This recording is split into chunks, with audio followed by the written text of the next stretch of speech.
میلاد شرک نہیں ہے بلکہ میلاد بنانا تو ہے ہی شرک کا کلیتن کلا کما کرنے والی بات۔ اب اگلی بات کہ ہم میلاد پر خوشی کیوں کرتے ہیں، تو اس کا سادہ سا جواب یہ ہے کہ دوستو میلاد پر خوشی اس لیے کرتے ہیں کہ میلاد پر خوشی کرنے کا حکم خود خدا نے دیا، اور اللہ کے حکم پر عمل کرنا یہ عین عبادت ہے۔ میں زیادہ ڈیٹیل اور وضاحت میں نہیں، چونکہ اگلی بڑی چند اہم باتیں مجھے آپ سے کرنی ہیں۔ اگر کوئی پوچھے کہ اللہ رب العزت نے میلاد پر خوشی کرنے کا حکم کہاں دیا، تو سورہ یونس قرآن پاک کی 10ویں سورت ہے، اور اس کی آیت نمبر 58 جو میں نے تلاوت کرنے کا شرف حاصل کیا، اس میں اللہ رب العزت نے ارشاد فرمایا، کل اے میرے محبوب مکرم صلی اللہ علیہ وسلم، ذرا آپ اپنی میٹھی میٹھی زبان سے فرما دیجیے، کیا بفضل اللہ وبرحمتہ، کہ لوگوں یہ جو تم پر اللہ کا فضل اور اس کی رحمت ہوئی ہے، فبذالک فلیفرحوا، پس تم اس کے باعث خوشیاں منایا۔ فلیفرحوا یہ لفظ نکلا ہی فرحت سے ہے، فرحت کا معنی خوشی ہوتا ہے، تو باری تعالیٰ نے فضل اور رحمت کے ملنے پر خود قرآن پاک کے اندر خوشیاں منانے کا حکم۔ اب اگر کوئی یہ کہے کہ بھئی یہاں تو فضل اور رحمت کی بات ہے، تو تم نے آقا کا میلاد کہاں سے نکال لیا؟ سادہ سی بات ہے، میں کوئی دکے سے زبردستی بات نکالنے کا تو عادی نہیں ہوں، بات وہ ہے جو آپ کے ذہنوں کو اپیل کرے۔ دیکھیے، جب یہ بات قرآن سے ثابت ہو گئی کہ باری تعالیٰ نے خود ارشاد فرما دیا کہ لوگوں جب بھی جس لمحے جس وقت جس کیفیت میں بھی تمہیں میرا فضل اور رحمت نصیب ہو جائے، بس تم اس پر خوشیاں منایا۔ اللہ کے فضل کی بھی کروڑوں شکلیں ہیں، اس کی رحمت کی بھی کروڑوں شکلیں ہیں، کوئی یہاں قطعہ نہیں، پابندی نہیں کہ اسی فضل اور رحمت پر خوشی منانی۔ فرمایا جب بھی تم پر کوئی اللہ کا فضل ہو، اس کی رحمت ہو، تو میرا حکم ہے کہ تم اس پر خوشیاں مناؤ۔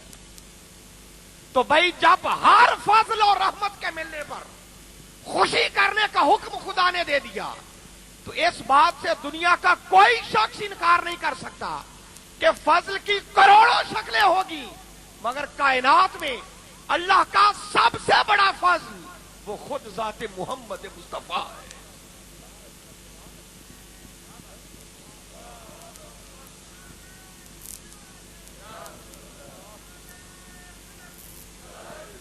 اس کی رحمت کی بھی کروڑوں شکلیں ہوگی، مگر اللہ رب العزت کی سب سے بڑی رحمت اگر وہ بھی کوئی ہے تو وہ بھی ذات محمد مصطفیٰ ہے۔ جب عام فضل اور رحمت پر خوشیاں منانے کا حکم ہے، تو وہ ذات محمد مصطفیٰ، ارے جس کے تصدق سے اللہ کا ہر فضل اور ہر رحمت ملتی ہے، اس سراپا فضل اور رحمت کی آمد پر خوشیاں کیوں نہ منائی؟ یہ تو بدرجہ اولا اللہ رب العزت کا حکم ہو جائے گا، اس پر عمل کرنا ضروری ہو جائے گا۔ بھئی اس کی آواز اگر اور بہتر ہو سکے تو زیادہ مناسب ہوگا۔ اور پھر ایک اصول کی بات یاد رکھ لیں، مفسرین نے اس پر لکھا ہے، وہ کہتے ہیں کہ قرآن پاک کے اندر جہاں کہیں بھی اکٹھا اللہ کے فضل اور اس کی رحمت کا ذکر آ جائے، وہاں اس سے مراد ہی ذات محمد مصطفیٰ ہو۔ پہلے اس آیت کریمہ کو لے لیں، اس میں بھی اللہ رب العزت نے فضل کا بھی ذکر کیا، رحمت کا بھی ذکر کیا، درمیان میں واو عاطفہ ہے، دو چیزیں ہیں۔ فرمایا یہ جو تمہیں میرا فضل اور میری رحمت ملی ہے، اب دو باتیں تھیں، تو چاہیے تو یہ تھا کہ دو کا ذکر کر کے باری تعالیٰ آگے اس میں اشارہ بھی تثنیہ کا استعمال کرتے، مگر جب اس میں اشارہ استعمال کیا تو وہ دو والا نہیں، فَبِذَالِكَ، ذالکا یہ اس میں اشارہ واحد ہے، واحد کا اشارہ استعمال کر کے باری تعالیٰ اس بات کی طرف متوجہ کرنا چاہ رہے ہیں کہ لوگوں میں ذکر دو باتوں کا کر رہا ہوں، فضل کا بھی رحمت کا بھی، مگر واحد کا اس میں اشارہ استعمال کر کے یہ بتانا چاہ رہا ہوں کہ میرے اس فضل اور رحمت کو کہیں الگ الگ نہ تلاش کرتے رہنا، بلکہ میں جس فضل اور رحمت کی بات کر رہا ہوں، یہ دونوں میں نے ایک ہی ہستی ایک ہی شخصیت اور اپنے محبوب ذات محمد مصطفیٰ میں جمع کر. یہاں میری اس سے مراد فقط ایک ہی ذات ہے اور وہ میرے محبوب محمد مصطفیٰ ہے. اور اسی طرح قرآن میں ایک اور مقام ہے جہاں باری تعالیٰ نے فضل اور رحمت کا اکٹھا ذکر کیا. فرمایا لولا فضل اللہ علیکم ورحمتہ لاتبعتم الشیطان الا قلیلا. فرمایا لوگوں اگر تم پر میرا فضل اور میری رحمت نہ ہوتی تو تم میں سے اکثر شیطان کے پیروکار بنتے. جائیں اس پر مفسرین کو اٹھا کر پڑھ لیں. مفسرین نے لکھا ہے کہ جس فضل اور رحمت کے ہونے کی بات ہو رہی ہے, جس کی آمد کی وجہ سے ہم شیطان کے پیروی سے بچ گئے, اس فضل اور رحمت سے مراد ہی وجود محمد مصطفیٰ ہے. آقا آئے, آقا کی آمد سے ہم شیطان کی پیروی کرنے سے بچ گئے. در حقیقت اس آیت کریمہ میں بھی اللہ رب العزت اپنے محبوب کی ولادت باسعادت کی شکل میں جو اس نے ہمیں نعمت عطا کی, اس نعمت پر خوشیاں منانے کا حکم دے رہے ہیں. فَلْيَفْرَحُوا, فرمایا یہ جو میرے محبوب کی ولادت کی شکل میں تم پر میرا فضل ہوا ہے, میری رحمت ہوئی ہے, بس تم اس پر خوشیاں منایا. اور یہاں ایک غور طلب بات یہ ہے کہ اللہ رب العزت کی ذات کوئی الفاظ کی محتاج نہیں ہے. وہ قادر ہے, مالک ہے, خالق ہے, جو چاہے حکم دے سکتا ہے. اب اگر وہ چاہتا تو یہاں پر یہ بھی فرما سکتا تھا کہ لوگوں یہ جو میرے محبوب کی شکل میں تمہیں فضل اور رحمت ملی ہے, فَلْيَعْبُدُوا, پس تم اس پر میری عبادت کیا کرو. مگر یہ الفاظ استعمال نہیں کیے.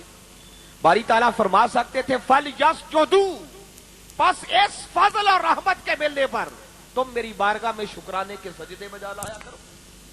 باری تعالیٰ فرما سکتے تھے فَلْيُنْفِقُوا, ارے اس فضل اور رحمت کے ملنے پر تم غریبوں میں صدقہ و خیرات کر کے نعمت کا شکر ادا کیا کرو.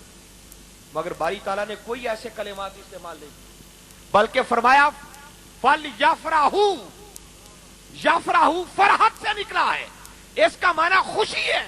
گویا باری تعالیٰ نعرہ تکبیر, نعرہ رسالت, جشن میلاد مصطفیٰ صاحبزادہ پیر سید اسرار البہار شاہ صاحب, ہماری آج کی اس بزم کے صدر مجلس صاحبزادہ پیر سید اسرار البہار شاہ صاحب تشریف لائے. میں صمیم قلب سے خوش آمدید کہتا ہوں.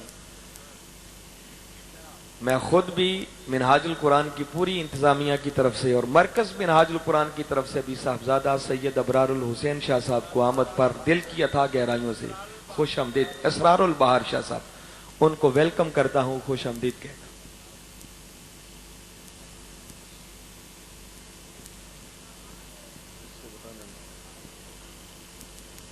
تو حاضرین مکرم, میں عرض یہ کر رہا تھا کہ اس مقام پر اللہ رب العزت نے عبادت کرنے کا حکم نہیں دیا, سجدے کرنے کا حکم نہیں دیا, خالی صدقہ و خیرات کا حکم نہیں دیا.